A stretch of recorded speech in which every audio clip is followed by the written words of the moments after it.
I want to call something to your attention that we all know intuitively, whether or not you've thought about it explicitly. You go around the world and you find times and places where nations have excelled in one subject or another. There's a birth of that period of where they excel, and then there's a peak, and sometimes it drops off, and sometimes they hang on. And so you can ask the culture of that. What was going on in that nation to support those discoveries? And then what happened when they ended? And so I call that sort of naming rights. If you were there first and you did it best, you name things. Particle physics in this country, in the United States, was like going gangbusters after the Second World War. And the discovery of atomic elements, look at the periodic table. There's berkelium, californium, you know, we got half the United States up there in the upper, heavier elements of the periodic table.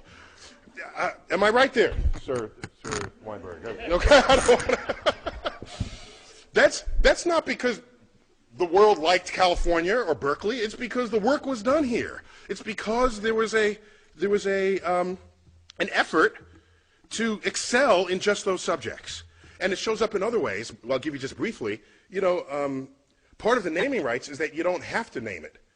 So, for example, while we didn't invent the internet, we certainly exploited it here in America. We did that sort of first and best. And so your email address does not end in .us. Everybody else is in the world, they got to say what country they came from. We don't.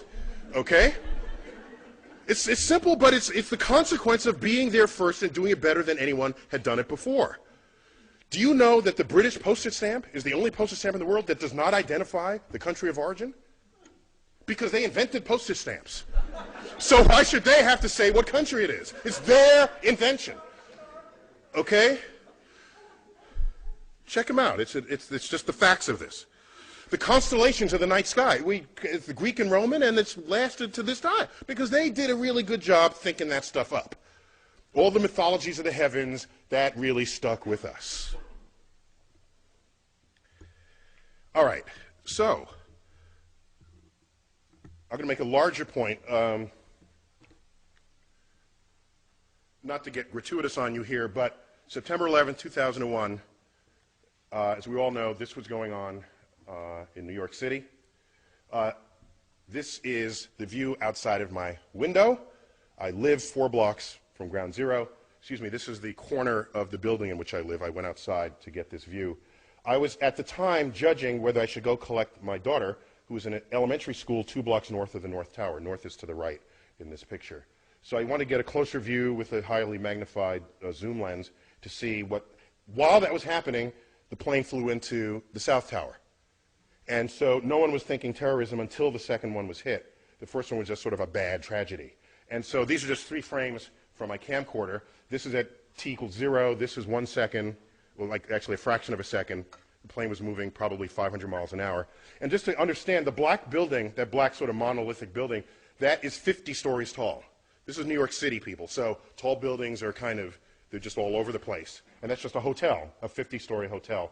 And it's, the towers are foreshortened because they're the angle at which this is shown.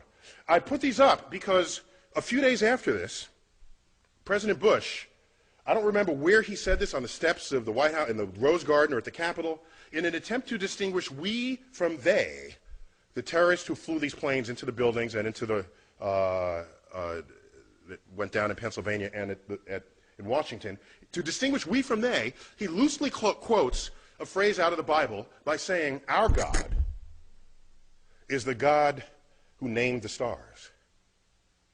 Now, this is before I was on his Rolodex, okay?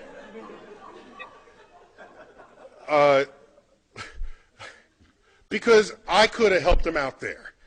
The fact is, of all the stars that have names, 2/3 of them have Arabic names. So this was not, I don't think, his intent with that message.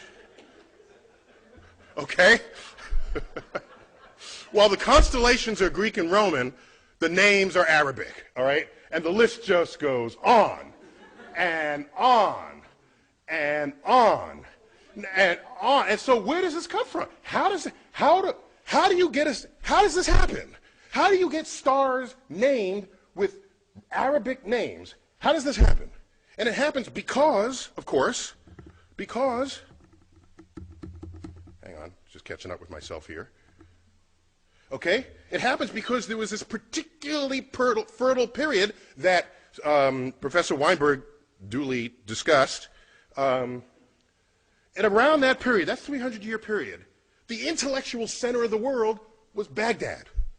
Baghdad. It was completely open to all visitors, all travelers, Jews, Christians, doubters, which today we might call atheists. They were all there, exchanging ideas. All of them. All of them. And it was that period where you had the advances in, like, engineering and biology and medicine and mathematics. All right? Our numerals are called what? Arabic numerals. They ever stop and think about that? You know, in America, do we take pause at this? Why are they called Arabic numerals? Okay, they fully exploit the discovery of the zero, create a whole field called algebra, itself an Arabic word. Algorithm is an Arabic word. All this is going on, and it's all traceable, not to some long 1,000-year tradition in Islam. It's traceable to this 300-year period.